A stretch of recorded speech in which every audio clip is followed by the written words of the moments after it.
Dies maríomh a chár de gael agus bhfuair géad fáilte an sa go hallscoil San Éamon I gcathair Aston I Texas, Mherica, agus tá an sa ar Ross All-Stars na bliana seo réaltóga féin agus dó.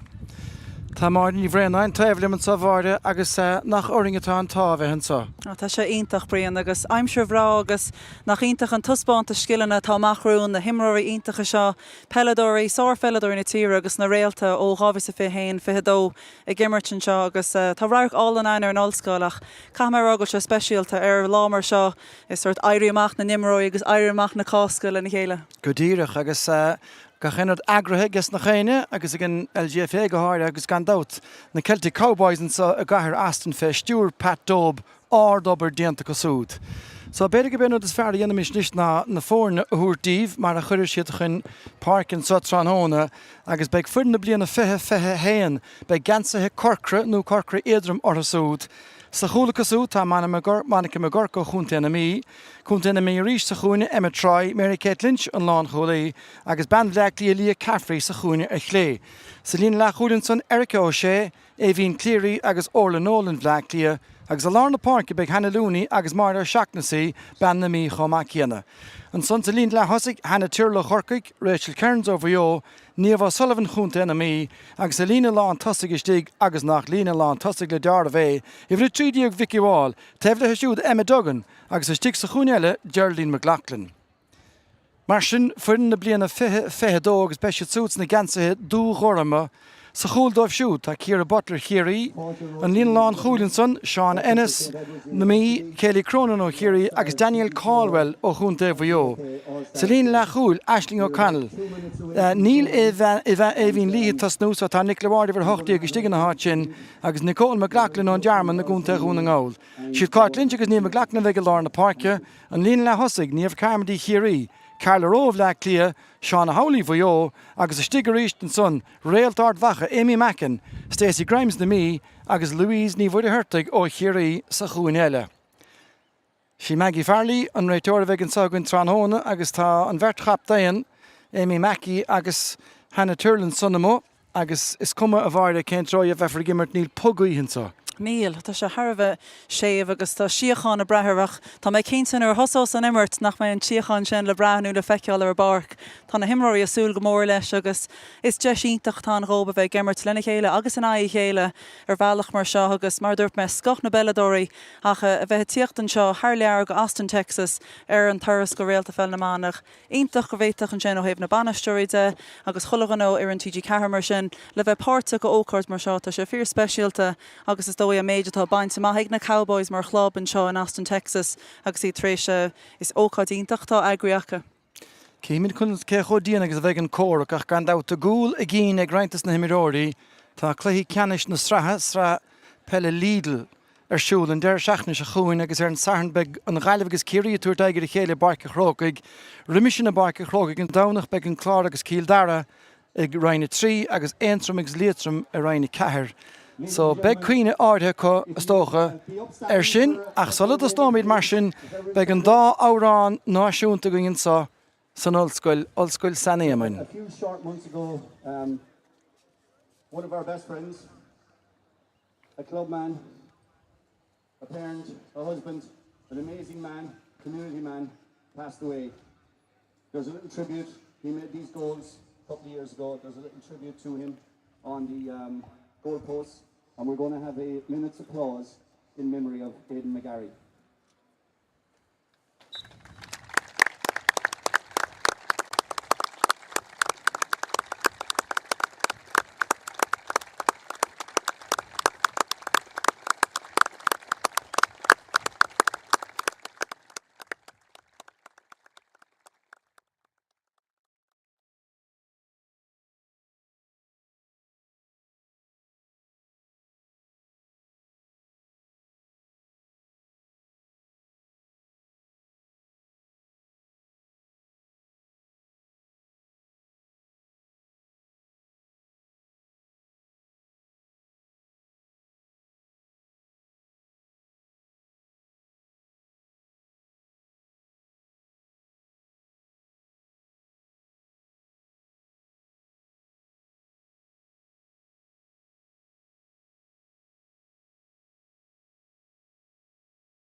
Vesir, Shanshir, Shinshir, Fosta, Niog, Far, Finchir, and Laughing Troll, Anok, the hymns of Barnab will, Legan, Ergil, Convosh, no seal, Legan, Ishgra, we love up Nabeler,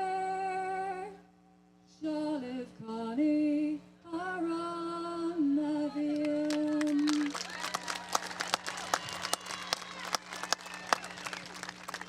Lord Mahagat, Sarah. I know Audrey Roberts is going to sing the American National Anthem first.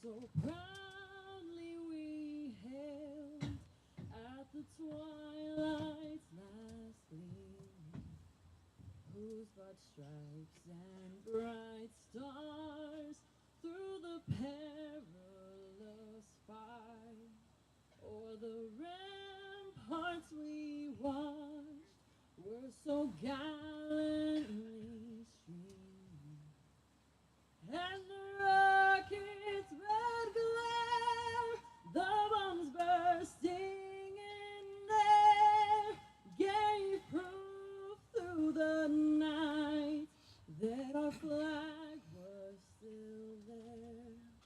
Oh, say does that star-spangled banner yet wave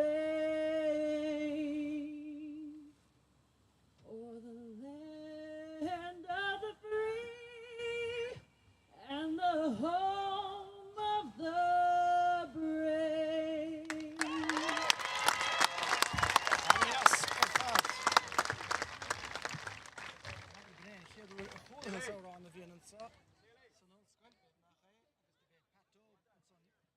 Kaint agus fé sá an chiad urignih atógasan an olscoil ansa leistírdingen san ige deire an 9 díag tá an farc seo parks hacker de gná sehí seach tá an dromsa go hálinn agus tá na Celtic Cowboys treis ráchúil de chud an chumin com an Peil Gael na man a hútan sa tránhón agus go chéine ina cheart marsin an sa Iam an Murray na mí atá ganas na bliana fihe héan dara lang atá ganas na fórne ón blion fihe dó tá declan cuilann sa chomach chéana achas tólann go bed dar Pein na chéile ach is ítach an rud a cealann sin na himar a bís agus tá chuid planálann sin a tarlú brion mar tá le feiceal grúpi a tíocht le chéile le tacticí a phlé agus bé a gcónaí mo hen in imar go ard chaid an na machar barc béis a súl le cínú go méas a chola na chuird le denach tá ana wahan is seach go trééis bhile na chéile an tatan leog.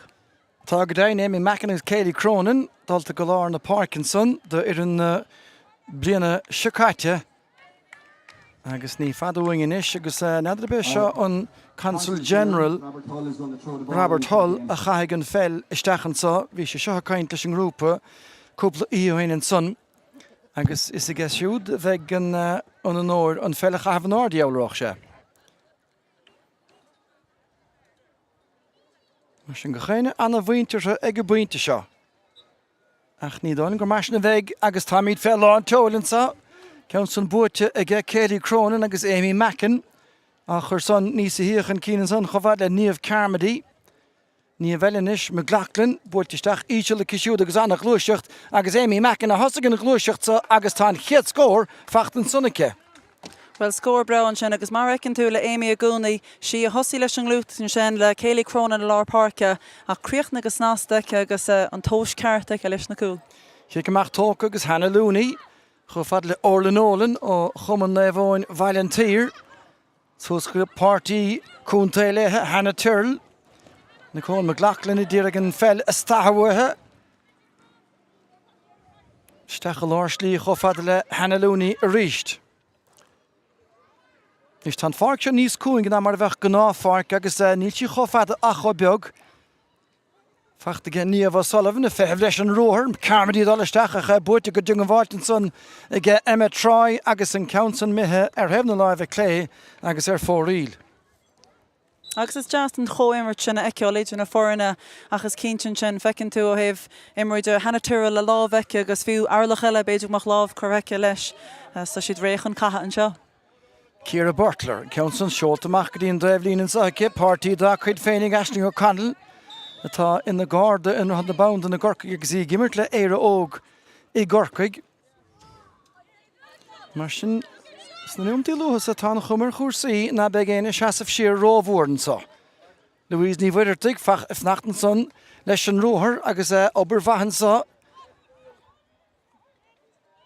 Raikar na cuailí crain díadach a dir na cuailí anna scór a fadga Louise. Well, honnig muid Louise agus Amy River Glyffin sin agus fís de chéamh suas lena chéile agus an de bhirteach a Harvah crín an chéad dá scór tíocht wahuban sin agus is cín san cóimar tiasan sin le feiceolach breá fadama as ní botúna bedentig Louise an sin. Seán na haulaí sa glúiseacht son chomá. Mar sin Niamh O'Sullivan, mar bhí na gcónaí a fánaíocht timpeall na páirce. Lia Caffrey, Trascadí, Mannica, McGurk. Banna bhfuil 3 gradam all-star búti féin drásaice. Agus seachún an lán chulaí bhí nó sa cóirimachta an áméirí Kate Lynch. Mar a seach na sínis, glúiseacht iasige chalíní na mí agus seo Daniela Díomh, Emma Duggan, Hannah Tyrrell ábhar spáis go siúd ar a caithúlacht agus lena ciatóig agus tá an, well, 4 reel. Úntas na úntas. An chéad rarcan sin agan ar an immerteach. Tá sé Harvah cún as cosúil go mranin sin óscoil níos mú spáisiú an tíhile de tá sé Harvah staidirn sin córas cosanta chur bhaim agus na hallstairs ó fichi héna tríal golar nonsaí ach be frichlúiseacht beidir agus an frihonsaí sciopí sin bhd a hastáid wethir brian. Nis Trascadí Niamh Carmody réist. Techt leistigh de Erica O'Shea son. A réist is sní na bastan le chéile. Amy Mackin. Stachadí Louise. Bwyacad i'r tsúd harú mar vertelína lán tosig fachtar nationis ag banhard vacha ach botún live seála. Fachtar nisige mar ó seachnasí Hannah Looney ach ar hénig ar fáil. Pas chofad le Gerlie McLaughlin and sa. Hannah Looney fós chun cín ar a bell. Agus rohar maige Vicky Walla Tarek Bertnú trúr cosantóir léthe rud a rágan seansige Emma Duggan an chiad scóra chláú dóibh ach a dul di sin chomá cíana. Siansile mi mún sin ach tosí le Mary Kate Lynch an sin agus is ítach an glúiseacht bhí tosí Jacob neartta mart fórna agus béise de socrú stá leis ach an cicma sciúpaí tóci ríist. Níl McLaughlin bhí lár na páirce. Ashling O'Connell teach fé lán teoil agus tá sé de stigan sa Stacey Grimes seansar chóla ceisiúd Bob Boulter here a Butler an chiad chól mar sin. Agus mar sin trúr ó chundaithe difriú tréis scóil Amy Ord wacha Louise O'Cheary agus Stacey O'Chundan na mí na Champagne ratha ach Emmer Twahan sin agus Markin would Lia Caffrey Harvah stadra have láidir an líróid agus Niamh O'Sullivan aimse inis. Well, bhí glór seans na a gefferden sa na bliana fé héan Emma Duggan leistigan sa nach léite go das ag Céilí Cronin. Pasálta chofad le Niamh Carmody a rís an glúiseach go háling seo hí Daniel Caldwell inis ó chunta bhío. Fósace. Feh cétá leistig sí Amy Mackin a tánach bhí Bert á feidir sin agus tá Counson imethe ar 4 ílacha. As tá takeíoch sin le tíocht mar annach muidir Daniel Caldwell an sin ó bhío a tíochttar a glíhan an sin tá crinnes a tastalls na passaní go háid an pástarnach agus buíocht a díana is a róthaig an himir an seach tastóid an sosisce hís cuid na méid déagbrian. Tastóid bí siúrálta go sun. Agus gan drúdaí agsúla seachas cuasaí Peile hí doctúra chun chiad lá. Dulta machchan son ar an loch a gahar Aston. Could come here line dancing. Drink it a hotel or shooting so get Gerlie McLaughlin's are dead here. Tan struck aimshe ban the charmin. Yeah, sore score in sin agus a ríist bhíon sprucha ó aimsúecin sin agus iad taobh suas ag River Glyffe ach an scór amháin a chéad scór fáteach ganach seansháin ag Geraldine agus James sé an spruch. Ceann mór ard Búirte Machanson dacrachtaí Seán a Howley. Tóca le heige Niamh O'Sullivan. Bertna seos cóir Hannah Tyrrell. Seoltaisteach chofad le Duggan. Má tá sí héanagus Céilí Cronin lena chéad tamil tróna be gan na chóra cutson agus tá sé sin ar hebhna live a deise sin cheiricín na stáilm chur ar 4 ílacha. Tugus an cean is dói cean bháin bhí mí ára mar dúirt me bhí hena tuaán ní raibh le lábh a chuir leis an sin ach na hiireachtaí eile be pí a déanamh hebh crunneisteach tá sé gaibrú go mar dúirt me tá cosint anmhatha ó dhéana ag fuair na All-Stars fi dó agus tugann sé beganí muoine na freisin brion tá si tríéis héna dó a aimimseúr chlár na scórach. Le coollín bháin fáte na All-Stars ó fi héin ní léon na imneoch fuúb go fáil. Agus ní cásrá tá cead unada thuúirteisteach dré mar a scá, na sin ceann seoltaisteach sa bharna, Amy Mackin a rásan san lí Caffrey chomá. An rás buirte ige Amy Mackinach Maggie Farley ón lárach a gúnta an chováin ar agrah san chalíiseach agus deisian sa ige Monica McGurkanis túsa chur le glúiseacht. Má chofad le marda ó seachnasaí. Stacey Grimes, Berta bhfuil seannaithine chu ar chéile ar núntaach na mí éman morí gandát ar a drosó chomá agus a hinnig agus a bhean Mary buint lán taineh as go chéine tá chur fáil ag an LGFA agus a get TG Carr agus na Celtic Cowboys atara don grúpach seo glúiseacht iasanis ar a cos sé gafaláistigh mar fócas bhfuil an cúlínta sáige Ciara Butler a Hannah Turl sáige Nicola Ward an báta sa. Ní leidir heilón féilech lána fósach táis anna haháil ge Ciara Butler. Well, ban na gáileh seaas a bhear na bhil an sin agus deisíntaach bhí an go Eric O'Shea tháinig Hannah Turl isteach leis na scileanní soccer bhí muid ag clufa soccer na héireann in ai stáitianta Veracá inné ach ní len cúil goirtí seo go fóil agus chun na míon sin le Comhairbrúma Amy Mackin le Shelvan Leroide. Fachtar naise céags rítá seán Ennis íalachan cíine san an capta inar chunta enemies na bónasan anna haváige Monica McGurk.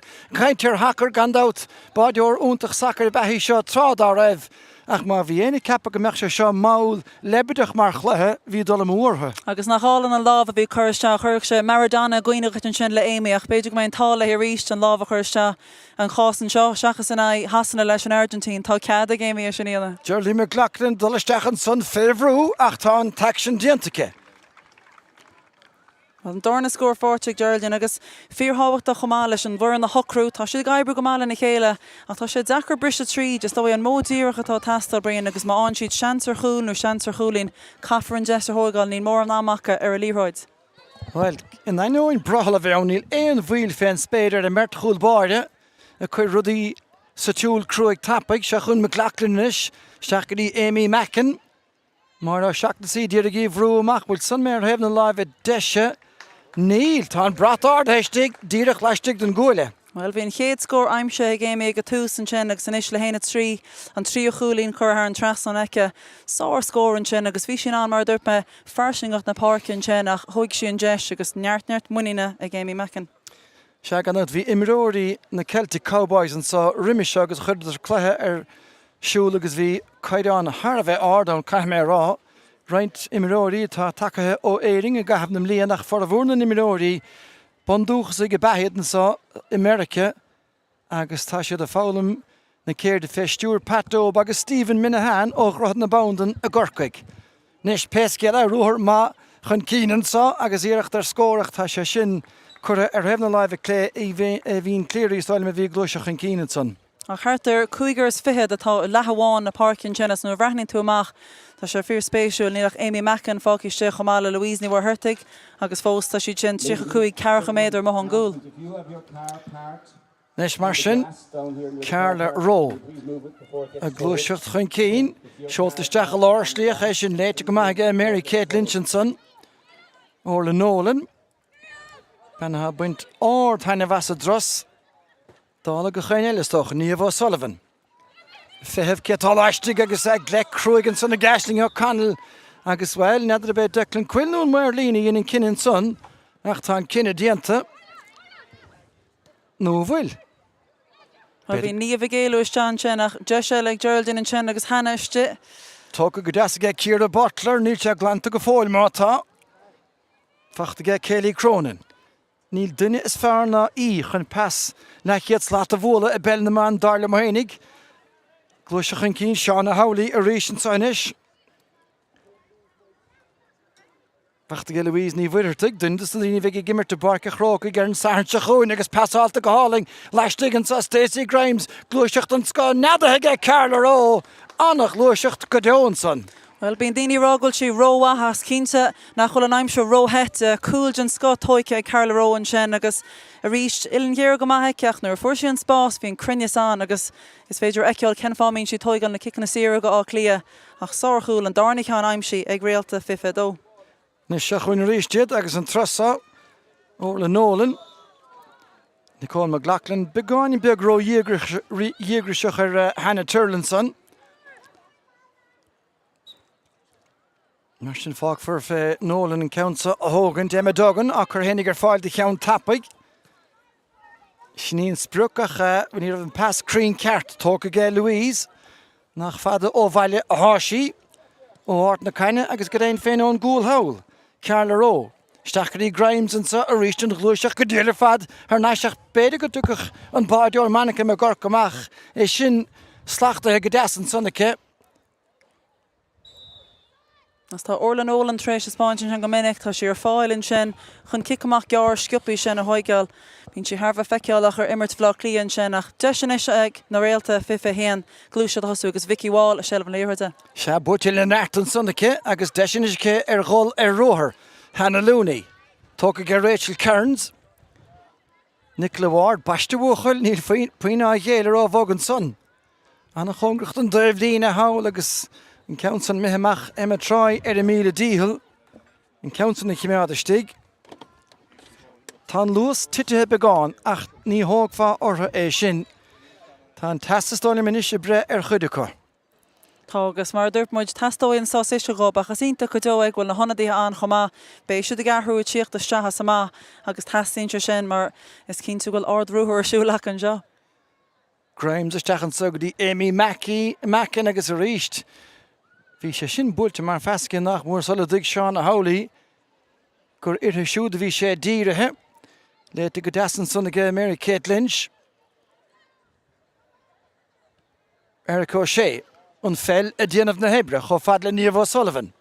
Emma Duggan a rás an son nach tá Niamh O'Sullivan gafisteach a láir slí Hannah Turlin is a techt agus é dírig an council na legan nuas cho fad le Emma Duggan. Nis tá Duggan gafalastig ach Geraldine McLaughlin a bhfuil cúpla peinte fachtacha. Hannah Turlin agus an róthir ar fad McLaughlin a dí agus stracha nuas tá Cicéidir go Brownton son agus deis ar chúlanis ag effort na bliana fiche héan. Well, bhí sé éasca eiceann sin gur Hannah Turl bhí aice cenácht bháilíonn líhart bheith curtha pásach liste sean sin. Tosaí Emma Duggan a cur sean sin ag Gerald McLaughlin ag Hannah agus is cínta bhí an spruchar ionta ecin sin ag ola dro an chúl agus an Cicéiric anis agus sean go bheith muid sin. Hannah Looney i mar churciíonn sin agus neart cúil fáte le lena srahabríon le linn srah lídal am níana. Well, Peil le caiiteach an son me go fearlaí díiricha a chur an nóil de hir a butler cadathe agus cadná foiil. Ní fad bhaing inis an brise iscatá cheanú ma dtíí caite sa chiad le. Hannah Looney áhad a mar sin agus a neada go háling ar fad agus cadé áthas ire. Coolínta agus ceile ínta go Hannah Looney. Well, is character cartaí ach pelador, sár felador sehí agus ní orna sí ein bhotún faoi sin ní thug sí mór an deis go Ciara Butler beidir neamh de sin curciíogus chiirí le feiceáil le tíocht amá agus frihann sí ríist siad Rachel Kearns a tíocht inis gon himmorí. Stachan sogadí Geraldine McLaughlin tá mar a seachta sí taobh lethe ile géar ach peinte den scá. Tríú ceanna ce. Well, is cínta go dtuigeann siad brion tá sprucan sin le haimsús má churann siad an líhir de se mar luma an mó díireach sin a gaibrúthóbach. Tugann si sin chuirnte athú ar chlár na scórthóban sin agus le in immert 3 second an sin tá muidir feiceáil críochtnamin sin le héna trí in a dó trí ní le coolla dúna fórna agus tá sé ítach an seán na himmoríacail tá si de súla sin sahisca ach tá si de baint an tanna bhasbrion. Tá cinnte agus iad a gardaí ag sé de fág an na parke ní dócha meid an uirid san níráige dara lang nó ige éman moríoch tá baiste tá siad bailithe timpeall ar éman agus tá clab go clúis ar siúd ní bheith géine go mé for a túirteachtaí an sá ach bra muoich mar chóra go dtí seo agus tá luhanna gaothe i séide níos ná a bheith séide ó háinimar an sá maid na nuhanna aimsir gan a bheith úntach is bailach le cúpla lá nuas díle báistíle gála ach tá an aimsir bhaní sa bhar nuh agus tá brothal i nimhón Ach na brístí gearra thugamar fad ling, seo hen chiad lagar seans go níad a chahaf. Fan cearta agus tintrachas tornach hí go leor aimseirí difriúil le beidir go mar de lugasúil hí na málaí pacáilte le aimsú an tairí. Ach is deas an lucht takeíocht a eiceil an sin chumá céanna na brachtaí TG cetharacha agus go leor éannaí ó buníú an club seo is cinnte gur bheith Pat Dóib fear ó iarthar limnaí an sin na tháinig an rahas trí agus an sin an club tosaí aige agus tá go leor starra baint maithacub na foirine tá an le ómáíocht Peil na bhar agus Peil na man. Níl na chomógaíochtach go bríonach tá sacr chumá céanna seantíntach ag na hhéannaí ach súnta sacr bíad na Americanáí an chuid is mthúta gimmert ó heh Peil na mande agus bhí sáir scéal mar dúirtú na cluí bhí an rih Cliff an All-Stars. Bhí sé ionintach breanúirb. Samúil sin gansaí de chuíon trom stólan tá gansaí chiaí leis an san hail. Ach muintir na háit atá takeinn sa buint lán na súla díring as an despántas go dtí seo agus mar a dúirt be gona de teachtasteach réir chéile ní gá é sin na chuúil don ré teoireachta ana galvan cinnte takeisteachan is don tarna cearú seo agus a bhfuil nelta Olivia Divley na galí leis istig agus taimhre seachtaí gán chomá Lauren McConville ben rénathe na crisise. Agus súntaach an trúr luú béisiid sin asú leis na cluí cena strathe nuair ilmar derás béisiid de gimmar te barcan crocaí go gáile go chéirí agus ardhacha rina héanas rina dó ach is iontacha eiceáil a méideach tá a baint tána bhíntachas agus tá siad asú leis an gluhéimmart agus tá siad de ggéar na núméidir seo áil ar barc. Se agus caiimrá tá siad a buint úsáide as an gym go chun duinecha san óstáin. Agus tú héin Brian? Óam go chéile ach bhfuil mar bhaga héimseisteachún. Pescéile se chuin Rachel Cairns. Nis tána munchlí ádathe go chénig agus aige Emma doganan sa tá siad a curchan ébre is léir Lindsay Davy a bí níach McLachlan agus tá Emma dogan treis an cúile bhla an trasan agus caigur deachra scóráil isteach sa chúlsan mar sangil sécín ar fóraíil nisecha. Tá an fárc níos cúine ná mar bhah siad cleachtaí leis bheith gimmartóirí agus tá sé sin le feiceáil ach de réir chéile bééis siad a tíochtta seachairí. Anna cheann gafaige é bhín cléirí agus Erica sé an tarna deise chola siúd is deachir butler a bhla Béis sí réile bheith barcan crocaí an clufa ceanna strathe agus near tréáil le denteiceach tá sí seaam a bhóidin sin agus frihansaí ríis eisnú chana le tíocht má. Nis an air beáin scailtin san huas agus aráschan cín seán a haulaí ón gnach mór ach a ríis céilte go nefaseach agus inis mar sin Divley Vicky Wall agus a ríist an bhróid chur a bheras stechan sa agus Céilí Cronin na fihih an láimh chur isteach. Well, go maith cheappas hénig ach léamh difriúlaige Maggie Fairléir agus is fear a higann si sin na réalacha ná an tamadán ar a glí. Well, sí Maggie atá bhail na fadóige ach bei Geraldine na súla cean eile chur chlár na scór an chéad kick atá tréis feice. Nis sé raig an chúil, ní bheith géin dacreacht a néchar an sachace agus an bhearna íte gáfeinte ina seatere. A sin rud a bhíon le feiceáil le bell na man ahraíonn clé go siopús go háid leis na cúil an sin rud súntas a bhí an ribhm ris iscin sin an kicéircha sin a bhí slánaí ag Hanalúnaí agus Céilí Cronin mar muid an módíoch imiste agus neart éimir le feiceáil an cogad ceart brianna dátarlú is tean leis na tosaí. Roisin fílinn take isteach ó má chéana agus an chéad ceann buirrta siúd, trasta aige Olivia Divley cho fad le Hannah Turl. Orla Nolan, Bearna Bratice, ach sin íta go tappa aige Aisling O'Connell, nis drofatún an trasan aige Lindsay Davy, agus bhrithún saí Carla Rowe. Stacey Grimes chun cíneire ar heh bháin agus ar bheile tá Sinead Cafferty, fachta aige Cafferty agus a ddíreach teach trasna ar a béil an bátasan ach a curtha ar fórílacha. Agus deis sin sin an Sinead Cafferty neart ahraí a tháinig muid Lindsay Davy teachí stehan sin thug siad númid nó róa ar sacrach ní dóling mé mór an deacrachtaíacha ach slám ionsaithe tíocht an seo. Ceann san buirrta Nicola Ward a lár na parke. Tógur deir hir aige Carla Rowe ach tá sé sin leis lasmó don gúile agus ar fóríl.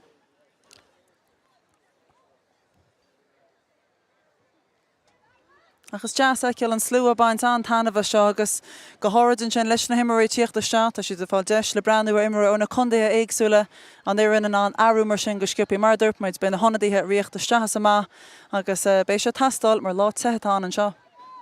Sin feeling Tráchtaire éile het tríthe go deasan san agus try. Anna chaúnta chunta ina mí. A chanis gan enge techt na tro. Fachta me glaclan. Ríist clise cummarsáidean san agus Seána Ennis. Machan sugadaí Cafarcí. Carla roch níomh Carmadínis. Búirtisteach go háling fadansan an fesáil crín ceart agus an íirecht san a methe hefna láimh cléastáilm agus an ceansan methe fóríl. Sí mó nerní stáilm a scuil féin geansan. Agus Seána Howley Lárna Charís an Luiseach sin Trevor Howley bhíh gimmert le for an bhuió chamach chéna neart Peile a glán ach is cinnte goil cóimar teasú dena fórna le cúpla ceanna fóríil tá sé dechar beidir an pass ceart sin a bhainte má a dúspáide. Bhín cléirí rás chun cían agus tá sí an túirt féin a scór hénig í sé sin ach lechíosach mar iirecht. Agus tá sé le feiceol ó héh farsineach na parkide agus beidir céáil cún as atá sé ag an ilann sin nílan airid cena spáisiigh na himirí leis an spáisiúna aimseoach an kick díireach sin ach i lár parke denta bháin sin ríiste ag níomh glaclan. Agus fuileach spáisiún trosan na cisisiúd, seo tros gandát a bhí le bheith siúil i fithe ach díireach sal raibh sé gceist go fágant de bhfuil an COVID an tír agus chuideach siar an tros ach deire hir hawl. Tá míad an sá agus an ceansan áda isteach hefna láimh a diise i g learn McCanville agus galar tógálach sethe seo iad a bheits go pech mar sin. Agus bhí cóimar tíntacha idir Olivia Divilly honnig sin spás ag oscailt mar rimpi thug sin pas sin a seagalar McCanville. Ach is cos go sé dechar golóir an tóis sin a bheith acaid in a postí mar tá muidir trééis seaachníirecht an sinna eiceáil ar fóriil. Mar sin seo chuin fuin na bliana fithe dó ríist. Níomh me glaclan agus suir sin na parkin sa cisisiúd, búirtisteach an son agus Stacey Grimes ag críoch nó na glúiseach the son an tríú cúla cosúd 3-3 in Isiacha. Well, na Stacey, nuairtá sí san áiteart ag an amcheart denan sí an rud ceart agus se spéisiúil chomáceach chu sciúpi sa airann se deisian sin ar chúlín ar híomháin gan farc agus chu sciúpi sin tí se go 5 second sin nu me le caite agus cúla a goití seach. Nis tána tosathe ag fuirna bliana féin aus ar fad hena tuirlar rinnecha sin pointí das chláirithe cisisiúd ach roint deisna ar chúil go dtí seo cha ach tá Ciara Butler sa chúil i gimmert go húntaach ar fad. Tá agus na kickan na mahan sin tá sí gaimsú imar a gcónaíach le hena tuiril fecinú gur ceanar a íon sin tá sí bre ábalt an sprucháin agus nuair a heasta freaghar bríon ar an immert sin cúil agus cúlín in iad tá sé táhaach na scóirní sin na chlárú. So 3-3 sin rá faointe díag hena cúig 8 pointe bar na chead cín mar sin. Agus is cinnte go bhfuil Cafarcí gimmert go má ó tháinig síoch an park in ceansan tuchaisteach go hálinn ar fadan son ag Seána Howley. Scórálan an sin agus a ríis mar imar le muo toigann sin na kickan na siragó Harbheith críach bhí an siirse sin eici daimse sí bhreanne sí sós agus daimse sí an spruchan sin gan stró. Lárm na Canville inne le tain sí sin agus mar dúirpaint bééis sin na Tráchtaire forcan crocaí agus ar a seachtainna ag lé ceannis na sreathe go rainna dó. Trastan sa mar bhfuil try a go rééis tá an chosint town an son hir agus is desanú é leis is go náfuil fáinne tarach go chéine siar ábhar spáis a gesta tosa agus hena tuirl isteach an sagdaí McCanville. Well, míán san chunig sí Ciara Butler tachúthe ach tá pointe clára Rohanson. Tá agus tháinig muid féidir le Amy Mackin rinne sé iirecht an rud sin dhéana rihann sás iscin sin cha go drill na rud chéint an le ordhacha gúil de tríalann sin ó héh skillan na etfeilide ach fáte go hálann sin ag Vicky Wall a leir parke. Nís me glaclann díag an fel sin na chosint agus diantan sannacha fachta go Vicky ríist Seána Ennis an son agus an irmacha cos céimena a der Maggie Farley son agus seans má géiltan son Ciara Butler. Búilte go tappaige Amy Mackin a ríist rá feas coise agus tá siad leistigh de réon scórála an chúil hawl. Siar sagdaí Mackin ríist bán cura a fuaithe héananig bhfuil sé sin leistigh den gúile tá an brata gáardach pointe álainn. Scóírítach agus nach hálan a bheith an seo brion lá ítach le bheith brand ar an tuspáint a skillan sin ach sí Amy a grúan líthir de lár parke an gicamá ítach sin na Ciara Butler agus chríochna si le scór cóimar táháil le Carla Roll mar tá denta cúpla uair sa géad le seo.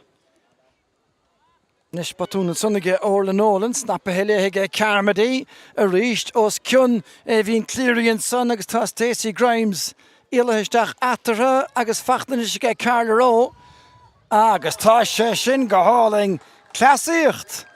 Chynne coola chláró. Well, tá buan a faide Carla Rowe agus fiach sin broken sin bhí seici go sin an second sin a hoige agus a bin a rud a léiring gur all-star atá ó heh an méid taí atá eice agus a méid muoine an sin ach sár scórin sin í thug sí mór an deis go manach a ggurc mar bhí seice gur an láhanúcht a reice ach an carú cool inis aimsí ag all-star at fi dó. Chá ceanna ge Carla Rowe agus manach a ggurcach ar son amach. Har se dóibh líne agus is a dóibh hail sanna tá muintir na háte seo agus gandát locht chuman Peil Gael na man agus locht TG Carla feire ar a gluthe cean san seoltaisteach go Amy Mackin tócan sa a gceisníar Cafrací déanta ar ausar fadacha agus speisi sásta le pointe na tosathe a g fuidan na bliana fithe dó begáinní beag níos a bhar go dtí seo. Agus le sinad Cafracin sin skill an eice sleis cén beag tíistehin sin bhrinne sé maihan sin gur an spás sin eice le bailach a sníomhisteach. Denta gaintach agus frihan sínis tá sí le Vicky Wall. Mar sin os a cúnisteach ge McLachlan dogan agus ar deire hir Lauren McConville le cool bra bútan san a réist chéir a Butler an chéad ceanna nimmert géaltacha. Cool an bhá fáte sin as bhí sí bhí si istíhann sin a fiocht tíomh gon chúil cúpla nuimeach in as daimse sí an scóir sin lena láh agus a chur an trasnán ach níorna sí botanú behin sin faoin gúil agus líhord ionta chur stean sin an cóhiiscin le feiceáil idir Vicky Wall agus Emma Duggan le túsa chuir leis an úiseacht. Mar sin fágan son rá chúil glán idir na fórne. Stacey Grimes a réiste fiachint agus tánairn sa a gúsáid na broig níos a bhó, ceann má buirte ge Orla Nolan, Hannah Looney, tugann si go Lindsay Davey, ar heh bháinnice gafasteach a lár slí mátá, stachaí Duggan, Fuilech imiróíonn sa chun boutas an a fes go háling ar fada McLachlan, McConville a réist leistig, sásta le paint an trasa, hí coolán a hálófa. Bhí agus a héna dó aimsí ag Lauren McConville an sinach ó tháinig sí isteach agus filtréis an chúil a daimse sí an sin, tugann sé foiineamh gon iran agus an neartinn sé sort an spirit atá atrib chomach tá cumarsáid an wahan sin fiú an gléach a tháinig a ríist leis an bás eile bhí chuir isteach. Aisling O'Connell. Mar sin Carmody a réist pas doithreite cushion son facht a réiste ge Cafrací an a hábháilinn trosa ge manach a ggurc. Ach na pasan na cushe ge fir na bliana fithe fédó chafa bheith tóca Chaha agus tá an crinne sin le feiceil annach an rud atá suirt tréis chola bhaim marmsa an cóimirt ionach sin atá an hílthg go roiste de gimmert lena chéile seachas in aie chéile ribh seo ach ganach sesiún tréála amháin cean bog a bhí leis le cinn tú gur si den an seaart agus scór ionach chláirinn sin ag Carla Rowe á Cleabrian. Sean ílunar san tréála dianta có cacaúir tá siad is tros ag chun aithne chur ar a chéile agus ceúí ana bhar an gáiscí le rábhlíonn nuas ar fart na himire ach tá na himimeóirí seo ar fad ómuíoch sin chúisgur buaitóirí go smúr iad agus ní léir a gomas ar lí seaamh siar agus chluthe bra oscailte. Lindsay Davey. Mó nearní díag breúas lethe sin ach tá bearna oscailte sanna ce baiste bhchar Daniel Cáil bhfuil a dulaisteach cruúig an son ar Vicky Wall. Agus níl siad a seaasta siar nuair atá deisteach an sin bhí Daniel Caldwell agus í Marcol Vicky Wall nuair dimmer an bhí an IWO an sin níos tuisce sam líana i lilan na sreatha agus tá sean ahanach go bar chéile níl an áras faoi sin. Mar sin si Hannah Looney cé gur bheith Duggan taobh lethe a thógan ceansan fachta ge Duggan in iseach an ceansan go meachthúthe saola Joan taobh líne agus a glog ránium at goile go le hamansa. Mar sin bhín cléirí a rás Lárna Parca suas chun takeíochtúirt as a tosathe fachta ge Looney steach an tugadí Vicky Wall agus beidir go gúireach sin bhráig leis a gceansa beidir go bhlechaíine ar cholacha ach déanana an puint an bheirt. Seans go agus is cinn tú marder siad cinn tú faoin gúlinn an sin agus tuchaí an deis ríiste chúlach tá mé ceapar go rána Vicky an bhí an rá cartach an sin ach tá Amy Mackin ar fud na parcin sin a tríal brethir an líhaidir sin lá park agus chuine lurthaí tá an levéil acliachta th bar an sin agus teas an léán chumabrian. Tá sé ráite got. Is mar sin ríis callé Spáirtin san agus anna galbhan chéirí a bhí glúiseach an cín. Ach cad é sin 6 cín de chúil chláirithe agus 8 cín de faointí an taobhacha. Agus 10 eilin sáinú sé teanna le hama aige Amy Mackin ní donna go léon scór fachta go só ó cic sé go dtí seo bhfuil. Níl se dín chéad cean ó cican ó nimmert se logach.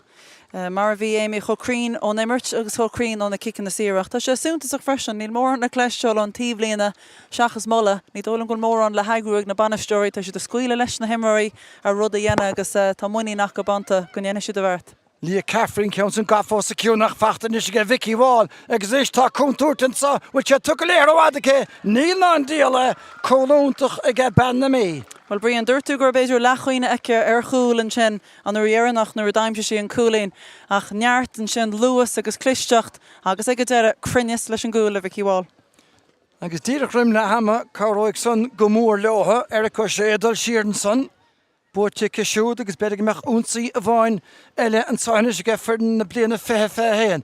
Cléirí búirte go hálinge Emma Duggan, Hannah Looney agus tá le bhéal fuinteachta doichrete á léirúcha I merahan an léonsa Geraldine McLaughlin an ceann san seolta Harris dras náin chun an bhearna íomhní sa bhó. Scór alíonn sin agus mar bhach le leithhearcailinn sin ó hebh scilin na cisfeilide an díonn sin na bog amach agus ionta go dó ar an deasógan sin a rís críochna go slachtmhaircha. Tá háis de bog a chomach chéanana tásúlagam ná tiite sé Mikey ó Flahartan san ar a gamra Carol an technoir áitiúlann sa thuasan sáling tá corcaíoch Stephen Minahan chomach chéanana agus gandát trónán ó coist le Canasí Spórt TG Cahir an uilegunning an sahuas ach tá háis láide go leor chun sin na hógant. Tá agus ó hebh scór na den nuair a bhreithnín tú ar imróí brion freisin.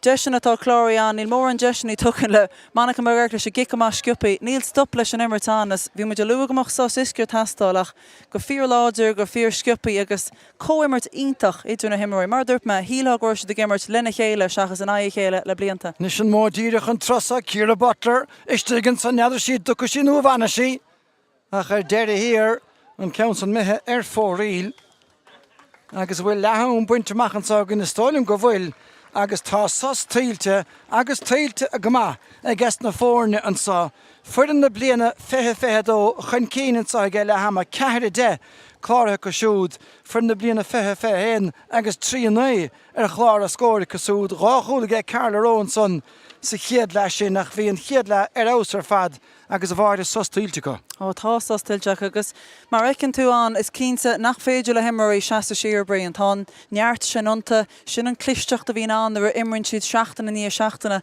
agus tá se le feiceáil ó fácinú na héireann go fácinú America. Well, fág mín meisna go fáil beag tá go mín leis sa an scóir le hama meisian sa fuidan na bliana fethe héin tríanaí fuidan na bliana fethe dó ceithre de.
Go for me.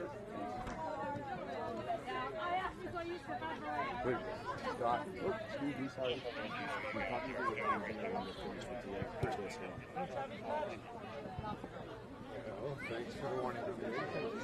I could not understand. I couldn't understand you, bro. Your mic is on, and y'all are doing great. Thank you. Copy that. Thank you. Hot mic. Here?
Practicing all week.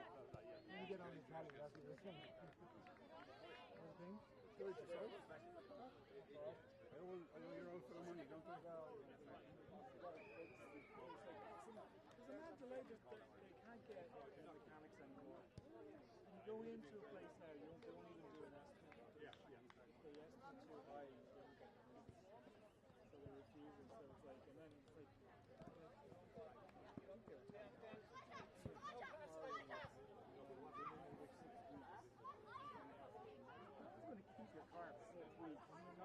yeah, well, it's like it's dark somewhere.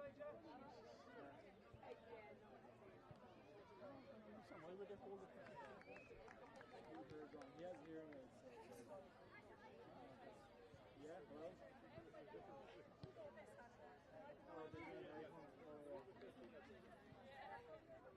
Okay, I'll get the kids. Okay. It's more my face. You need to get the rest of the kids. She's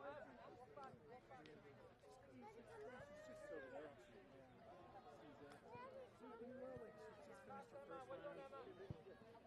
doing well, like she's just finished her first round. Spirits are up, or down? Spirits are up, and it's like the doctor's happy with the progress. Lots of positives. We're going in the right direction. Okay, all right, okay, let's go.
Actually, I was going to say, wait a minute. This European candy for sure. Did they bring the candy?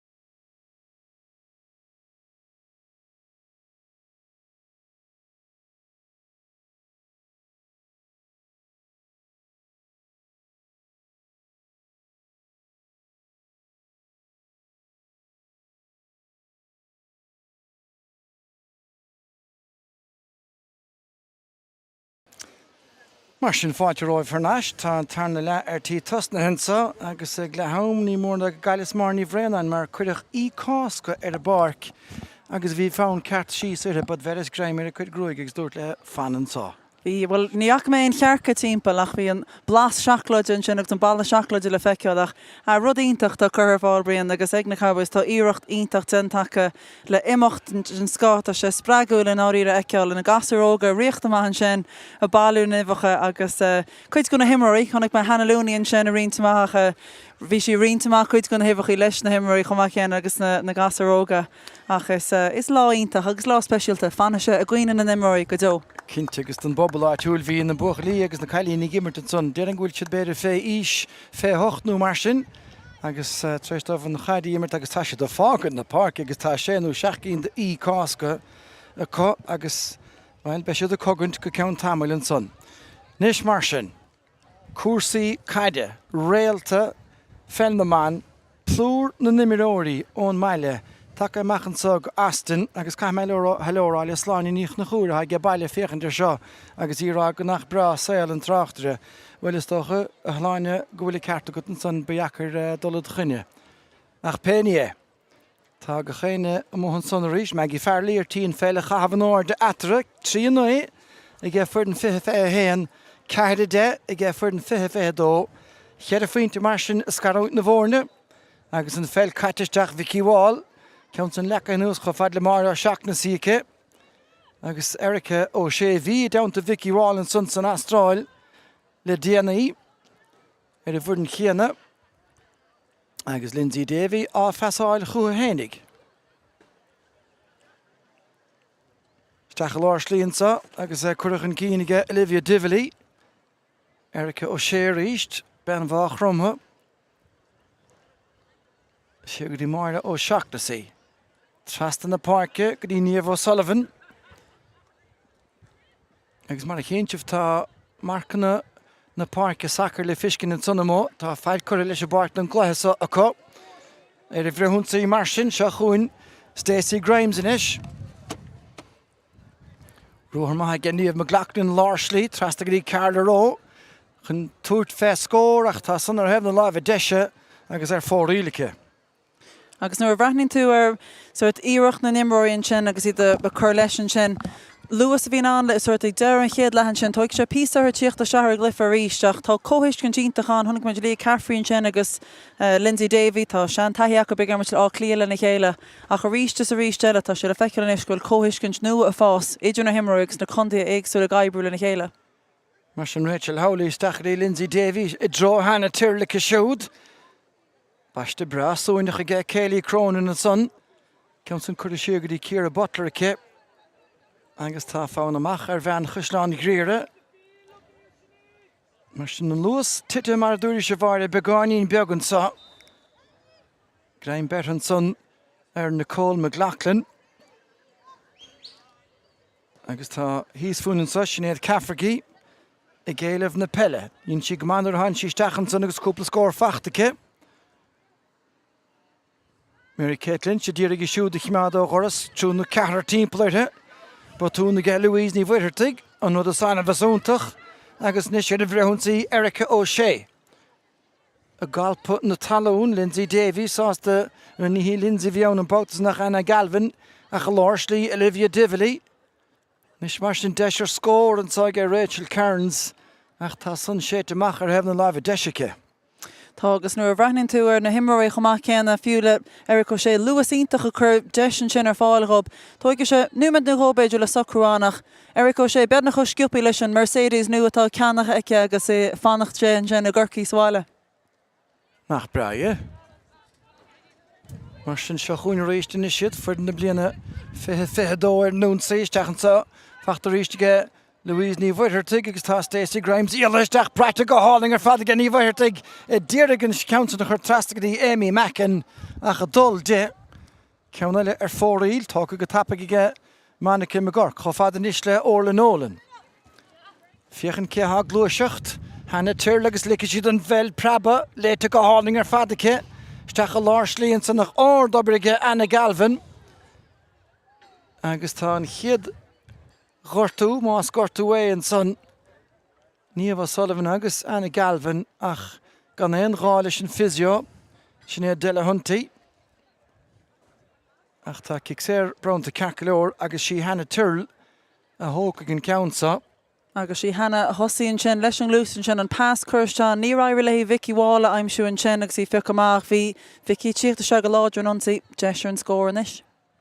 Cúpla trí goitice ach ní bhaicson. Agus cool idir na fórne inis. Chéir an nómad caite mar sin sa tarna le. Agus cléan nua fáin me gemórán na cailíní seo I ditarna electric shuffle agus ceanna sethe ar a bhórd fada agus bíonn tú a chur discanna síos go ceanna bhúrd más féile a néchre agus bhí cadé amuocht idir Locht TG Cair, imiróí locht fel réil na man, agus is an son a bheithar a ríiste nocht, go chaine nó go mór le sin. Ceann san seoltaisteach go fad le hana tír agus tá takeíocht go McCann bhfuil a ríiste gach Ciara Butler. Is Dakar, well, no, tá sé sára, is Dakar buachn de nuairthe. Is Dakar agus Kelly Cronin here in sin a tríal cabhar le chumach ceann le Anna Galvin, muintir chiúí a fanat le na chéile in sin agus balla cosanta crothe. Ach tá learm McCann bhfuil ag éilú is sean sin agus neart olbhaáin dentaice gon Cliffy Canis a bhéh sacha, Cliffy Canis rin dó sa tra. Nis mar sin búirtaisteach a droim í Mackin nach Mary Caitlin a dulaisteach go húd rásach. Nicola Ward agus a ríis ní inis sin feiceach dulaisteach go cruig ach Rohanson tá sé buinteach a Rachel Cairns. Isteach a Larsley agus tá féilech takeíocht an sa. Emma Troy, taobhann sa le Olivia Dively agus tá sé dírig teachtar a deasóig Sugardy Dively an paint a tócacha défag meach seach a friscinna an cúla gáilt. Fách agus tá sé súntaach freisin ar bhreathnaíonn tú ar na himróí a ritríd an sin. Neart near takeíocht le feicián bhí Emma Troy tíocht an sin, bhí Niamh Sullivan a gléachar san na líomhirte. Tá sé seo fíochar brion agus tá siad asúl mar dúirt muid an sin ó thaobh cúlaní de trí a héinde aimse cethir de ní mór an idir na forna. Se ní feicfachta fós a tarna le ige fearna bliana fithe dó. Agus penny bhíarráige éman Murray lena chrú hénig. Tá siad gimmer de bhd níos dhéine sa tarnaile. Emma Troy. Pultisteach go desan son chofad Lindsay Davy ríist an módíirech a cisiúd. Brist an nuasan son a ge Céilí bheann ní hí godain féin a chana Galvin. Agus kicksair eile isteach. Agus bhí súil cuine ag chana tíir ar an líhir sin dansí siar tháinig sin go brisin na líhirte cúlcur beidir an meachchan seo. Well, ní bh Sullivan a trasnán an son agus bhfuil sé sin fós. Ní dáing gúna fel mé ar fóríil fiú.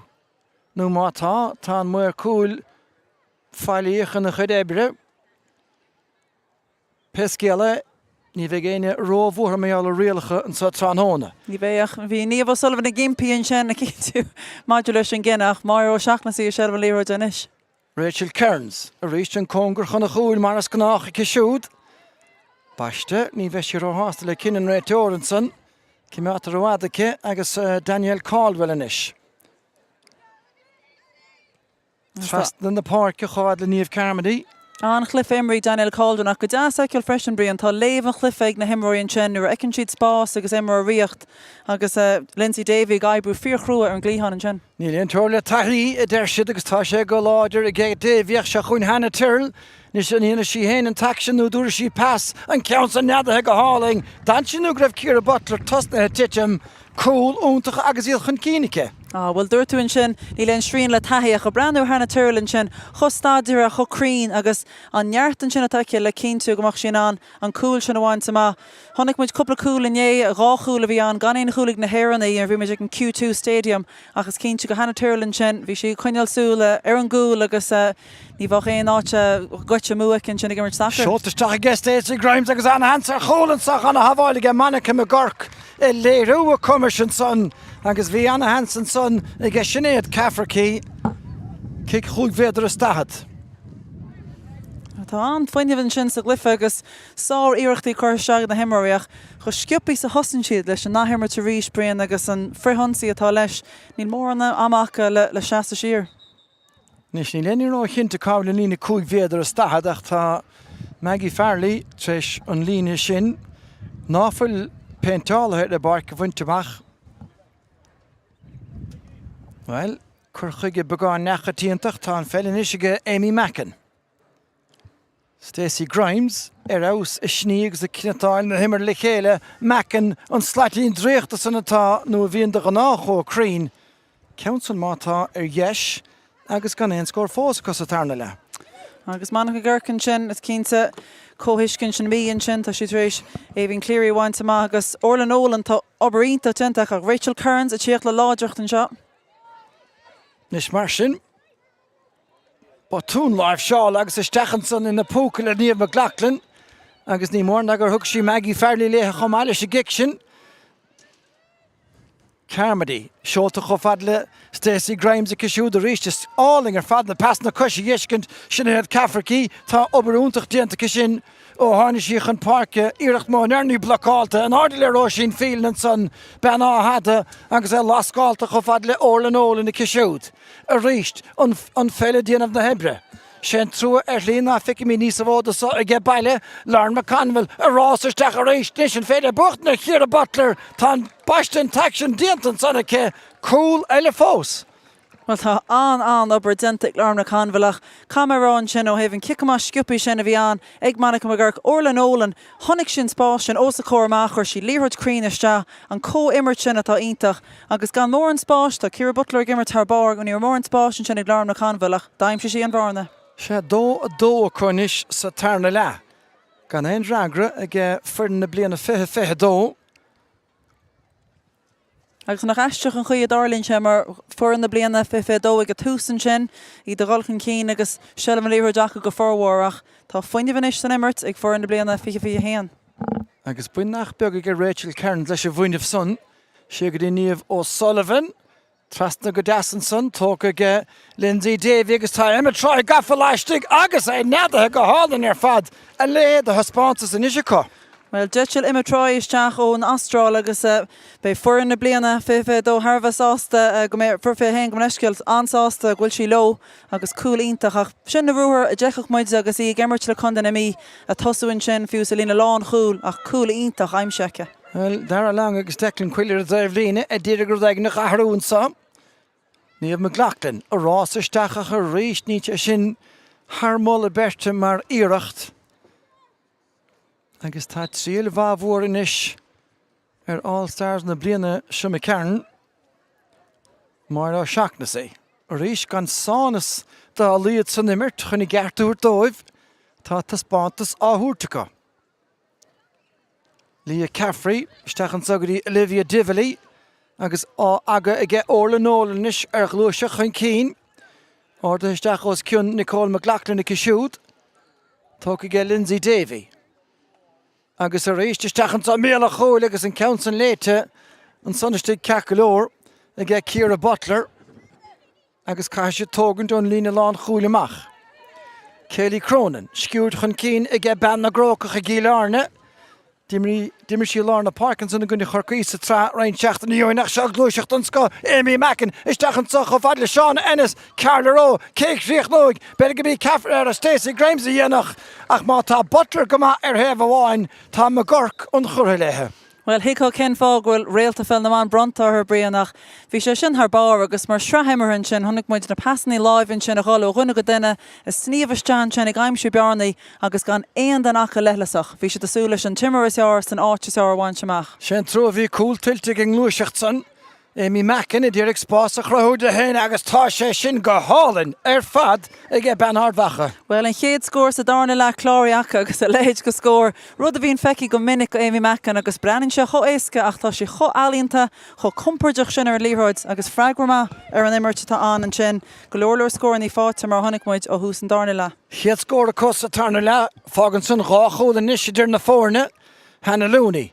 Bút isteach an san nach anhhartíocht gan Nicole McLachlan a cheappas hénig. Ach tá cic sé tucha ina cuine an son. Well, Maggie Farley níos giúr gan imirt agus nécha mór an gan na himmarí a tuair teach tá sí míú beidir rud nó róób an sin ach leanna muid leis an imirt. Tóca tapig níomh Sullivan ach tá ceansan begáinín lochtach mé ar hefna láimh clé an son. Ach nuair de chuoínta ghfuil sé a héanaí go g fur na bliana fé héan. Cair a héanaí go g fur na bliana fé dó. Tá reintíochtta chuir fóríil ceacha leor ach ní éadfa an taction ná an siamsaíocht a lochtú. Well, tá ina le gcónaí an le feiciúil ag Nicola Ward na Gaillimh agus pasíntaach tucha go Amy Mackin ach Lia Caffrey a léid go taithí atá ag Lia Caffrey atá se le feiciúil a gcónaí nó hagann si má aimsin si timar atá ar bhór an héin.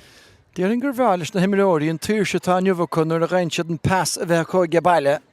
Ach tá ginn siad go méid rodí níos déine, Geraldine McLachlan, ceann achrnach go leor ach Ciara Butler, a daileáil anmha le cuasaí. Nus mar sin Daniel Caldwell an bhróigus stáile mar há curtíine siúr a seachas éon ghortú rútín an son. Agus a féchan déar a glog tá chead nuama dí a caitin sa tarna le. Mar sin beag agacha ar bhréanisce a ghólanis fé cheann reint nuamataí, gáin nuamat beidir. A chidir an dálín, se chúninis Kelly Cronin. Machan sa a Joan Chlíháin. Níomh Carmody a techt trasna ar a béilech ar hefna láimh a deise.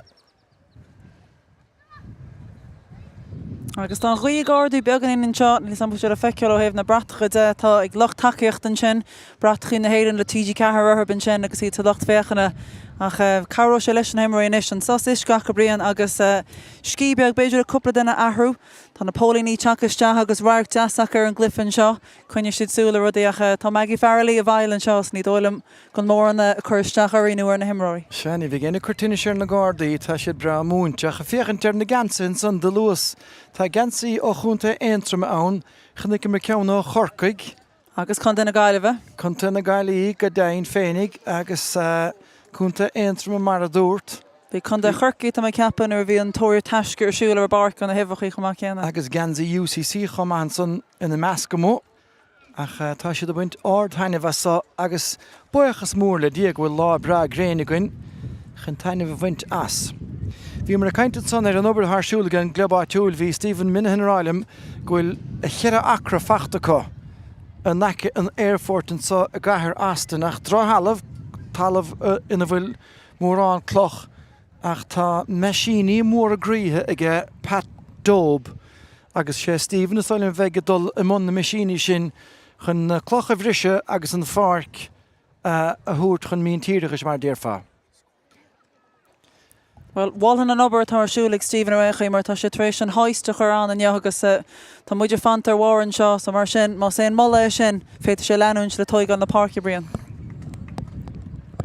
Tá siad chóbáoch locht na háitin sa agus siad mar a dúirt tuigann siad gur príomhdéad ceartó a bheith na himimeóirí is fear ó éireann a bheith take hen álann sa ach tá an obair agus an raibh obair déanta cosúd agus go chéine chuir ar fáil Pat Dob a rid trastan na park an sohanis sné an áíre an gaiscíoch an ceanada atá có ach go leor eile gan dat. Chuma go chéan chuman éon áit ar fuid na crinne bhíon dóthain éibrithe deonacha a tastáil.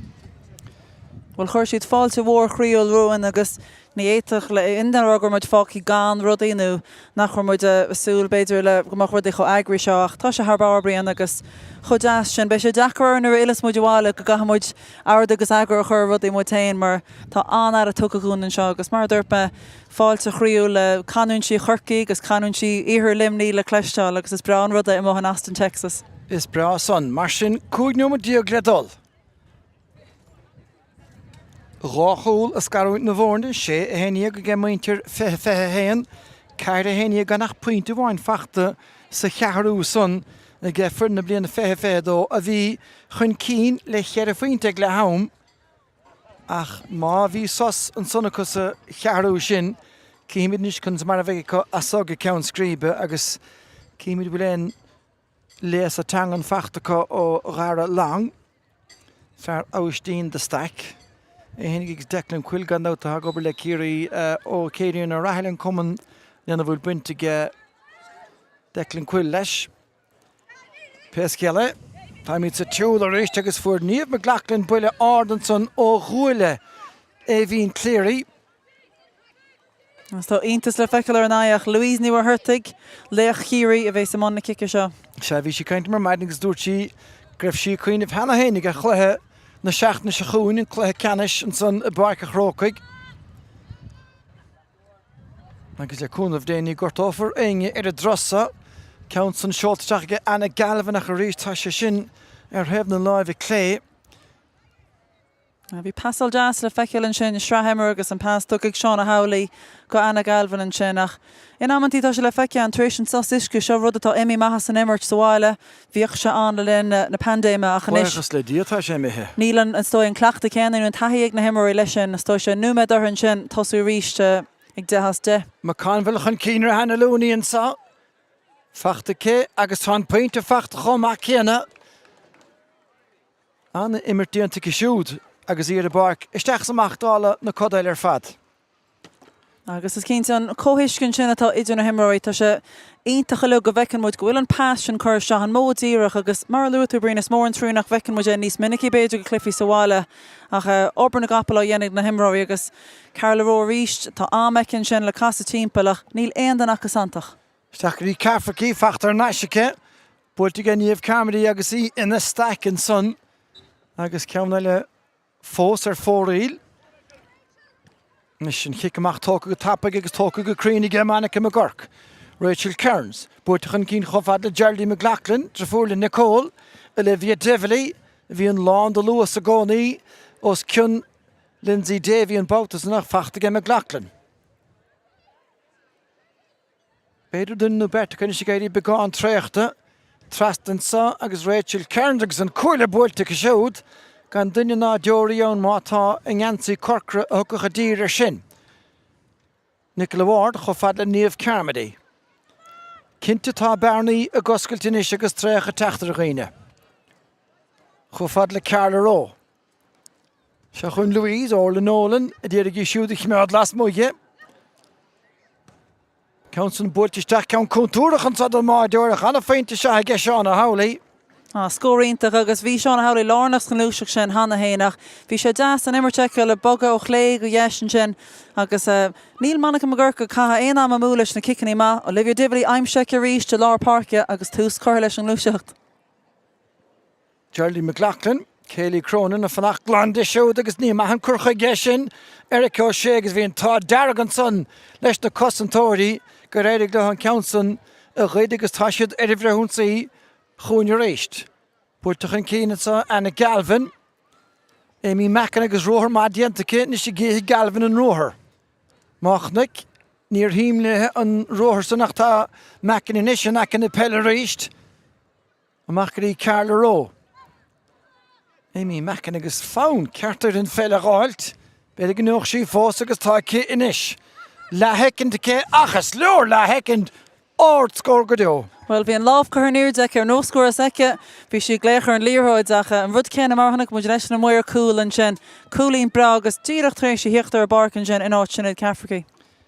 Meis an tá bhearna iata go chúcinn de faointíce, ach tá siad fillbhrúríist Eric O'Shea. Olivia Dibley treis anna dhifríochta dhéanamh cairns in is as a crúhénig ach ar tuigann sí hénig bhfuil sé sin com go maith mar éireacht.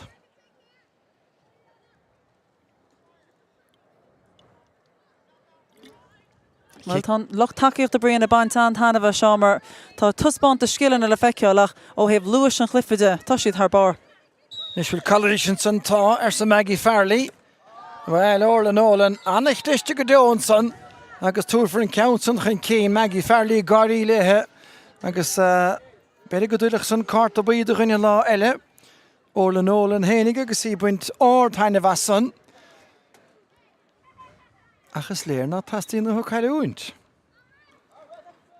Nes mar sin seo tríal bhórnis ar bhean churca riine, seoltaisteacha cé agus ná hir in na diaige, maid le cicáil os na hireachtaí sin. Scóráil an sin ag Louise ní bhharrta agus nuair a bhreanín tú ar an leibhéil sciil a taig na himar an seo teachtaíir tosaíonn sin ó an géad chuúlainn sin a bhí Amy Mackin sa darna le ó hinna le Seánna Howley Amy Mackin a chuir ceanna le leis agus an kicséir sin ó Louise.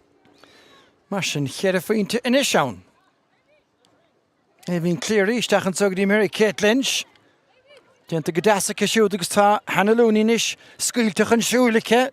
I ddírig Bob a bhólan san ar Cháit Lynch agus anna ruthar raige Rachel Cairns cúpla ceanna mó riime sin an ceansan Green Cart. Bhí sé sin íontach agus fecinn tú an neart sin atá ag Rachel a chumá céanna eibrín an módíireach sin nuair atá pas churhan san áiteart agus bhí go leor scile eici gimmert le Galway an aidir chumá céanna ag Rachel Cairns is cínta goil sí ionintach os cór na cúil agus cúlín tábhachtach fáitin sin go ar na bliana fifidó. Se chéad a chúla cosúd frin na bliana fifidón san sa chéad le ach gan feic fós a tarna lecha Carla Róistig i méle bháide tócann tóga mór nearníis. Amy Mackin, Louise Buckeisteach atá seansan tar chúl tras an chúlann san agus churas cinna tras náinnig a níomh Carmody a feidir chúla bhí sí mátá. Bhí agus nuair ecinn tú na difriochtaí suirta tá an ó héobh na scórna de níl siad sásta géile le seobrií nuair tar scór híomh amháin feiceann muid an freigra láithreach an sin Rachel Cairns le ceann amháin agus an sin díreach an íon sin chuir an trasan ag níomh Carmody Chiari.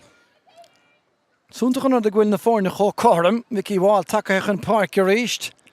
Múnta bíon cléad an tuairsa beáin an taobhach. Ach ní mar sin atá inniuh. Stechan tugadí Hannah Looney. Geraldine McLaughlin dírig bearna goscailt le ruthar da chud hénig siagadí Vicky bháil, ben chuún buine, ord agus crainwish.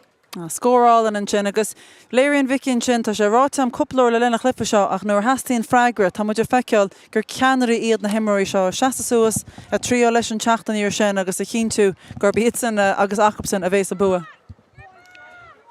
Nis mar sin go raibh an tarna scór nach mór ag a bainte seo. Stacey Grimes, Stechan tugadí Mackin, Roisin Phelan, míle díhil dírig isiúd i cheann so an bautas aige Carla Ró agus tá réadar a féimú i gceartar ríistecha. Tá sí túsa chlifa cúpla scór an chiúna nach fáte Carla Ró an sin go háidir nuair tháinig muid an clisteach sin a bhíici leis an gúil agus í a sníomh a bailach isteach amach ach cúlín bra fáitin sin ar agus neart cosanta atáirliú brion í mór an bhhainnaí le gáil fada ag Monica Margurcan sin. Tá míid ite a gas na míle chora an sahuas ar bhar an háis. Tá míid nach in the ground agus is tócha go bíad súd faoinse na míle chora san nach péine mar míad an cuasa ní fadahhain is catá fáca osciún beidir 16 mar countain séireachas teach John Bhóidin san manaice me gorca geirí an áde agus a bí Amy Mackin a bhí ann chomá céanna gan éige de vertico a seaamh siar san. Agus tá cic chuí bhéidir stad eile Brownton san I gcéan muir cúil nó I gcéan Maggie Farley. Well, vís a géimi céir a bhí tastal wahí agus líhir dínta chuiriste. Harbh contúirteach mar ecinn túna Gary Owens sin chuirteach, beidir go naibreoir ceanháinach raibh na himara. Nis sin ceann san búirteisteach tá san mithir dhéisige Amy Mackin agus fágan san bearna chéir faointe a gcónaí iscarút na bhórne. Nis manaice me gorca macha Jo Rachel Kearns an ádan san le Seána Ennis agus búirte go má I gcé ben na mí. Carla Ró, búirteisteach san láisteach Róisín Phelan sa bhearna Peil amach go dtí corcaí chaile Erica O'Shea. Agus sin is cosa a híine amach an sogarí Dively O'Shea fós gafachan cínteach lúiseach sa. Hannah Turl, Ketá Bratica siú tá Bertone, fág fúm sa sin is Rachel Kearns, Sarah Reiston san ag Ciara Butler ach dínach Calísir Kearns agus cic sa isteach. Tá tuspáintas ionintach tucha ag na cúlbar agus cha rá brethar an scórann sin recinn tú 6 chúl imi sear híomh bháin ceithre chúlar an tí bheile is ionintach na sábháilte tá feice an chomábrion le linach lifa seo. Sí manaice me gorcan réalt chúl le gá bhbliain an nuas. Ach tá Ciara Butler take amach ar a drosa gan dát Ciarí a chail ceannis na héna bhbliainte me Karen agus peise súda dírig an clí dearnach sanna glána im léana. Pointe eile ige Hannah Turl.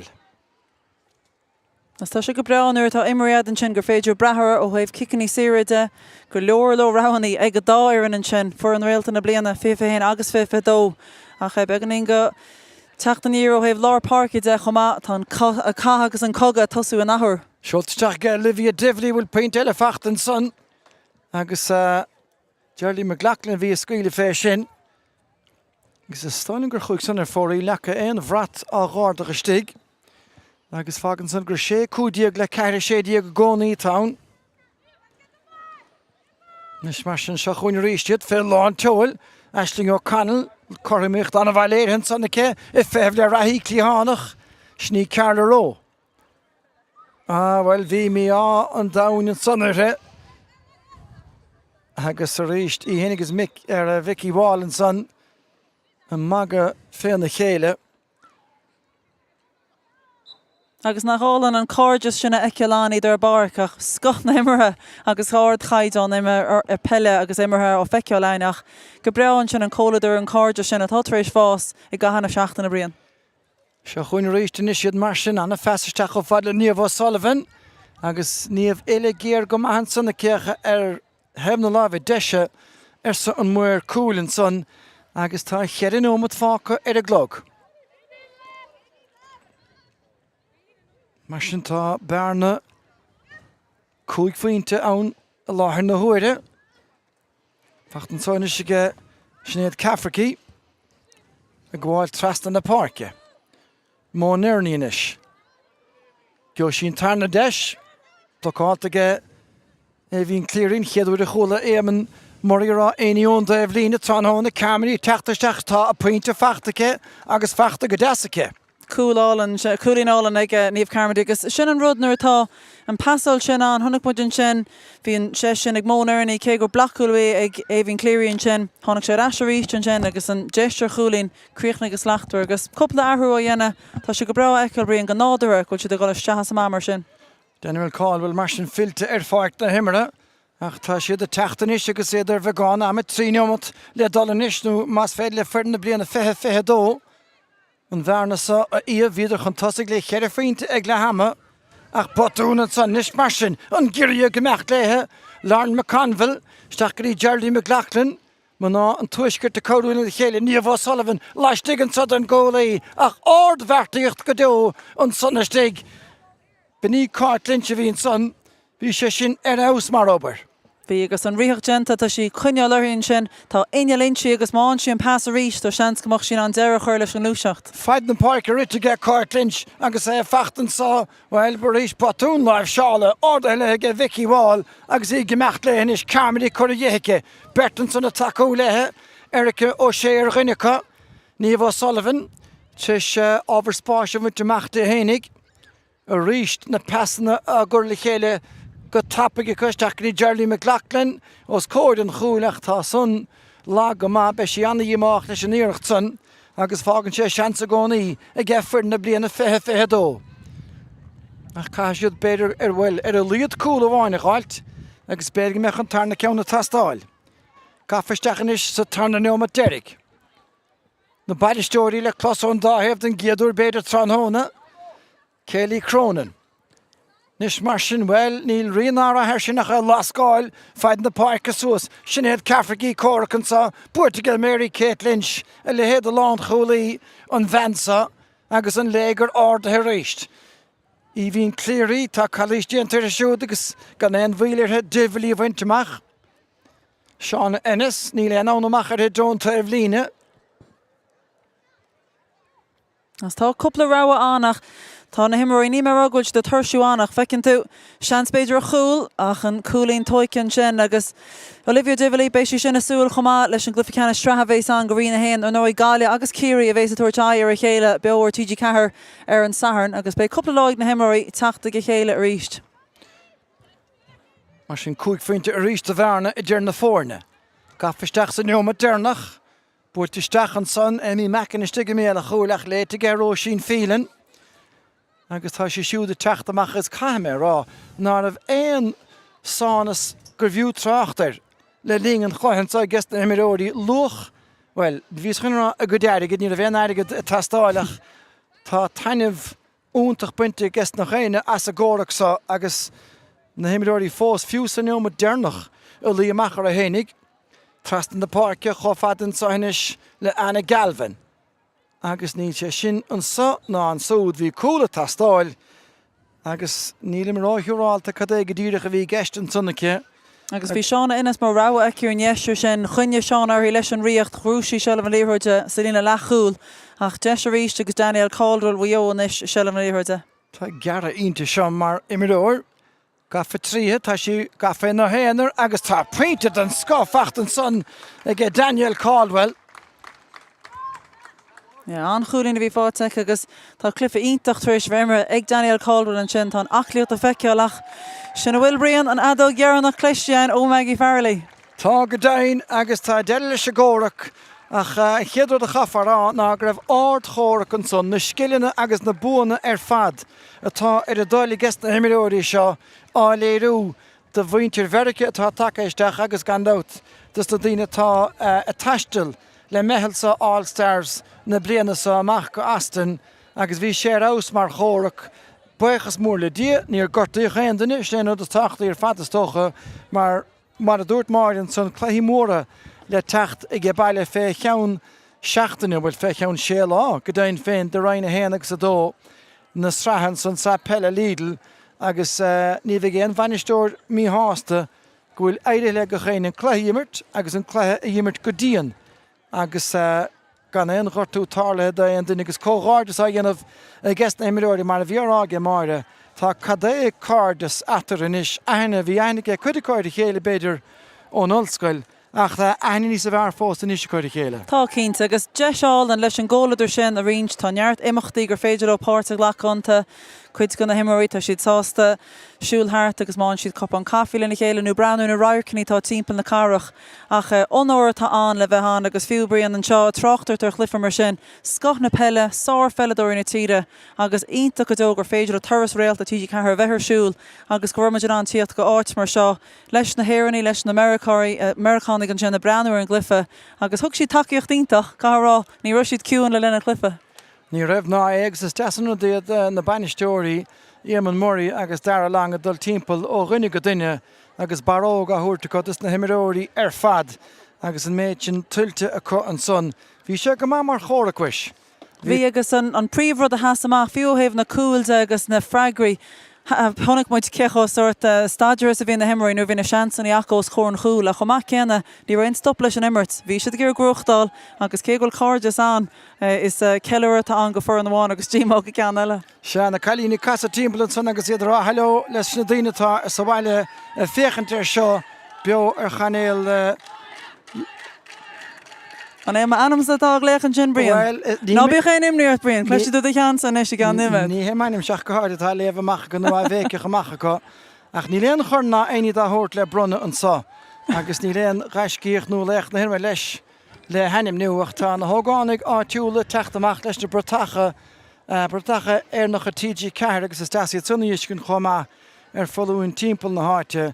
Agus na pictúí adógan go Brendan Moran, Lynn Savage and son mo choma chun pectúí a hógan agus speisiatá le feskins na meáin níos deaní tran hónastócha nó beidir fiú meid na máircha ge baile agus lámór Peil lámór getna ge baile go dain féin an chlára bucht ar chorcaig agus ros cumáin ar bhuió a ní háirim nua áireach a réir an son I gcuine lítrama ach láúntach don Peil idir ir agus bhaná na manán sa America agus a rís tal a bhaca mí sláinmh armmochas leis na Celtic Cowboys is le Pat Dobe go háirthe I dhéon ord agus agarachar ar go chéanna dúingin sa armmochas leis na cailín an himimeóirí úntacha tá take amachchan sa agus aithne an chur agus na chéine ar a chéile gandát Helen O'Rourke an son agus Alan Nesmond ó fel na man agus TG Ceir faoi seach runán á coistle ceanna sí Spórt TG Ceir an ile rinne go raibh buinteá leis an drosá agus le hócáid an lé inniuh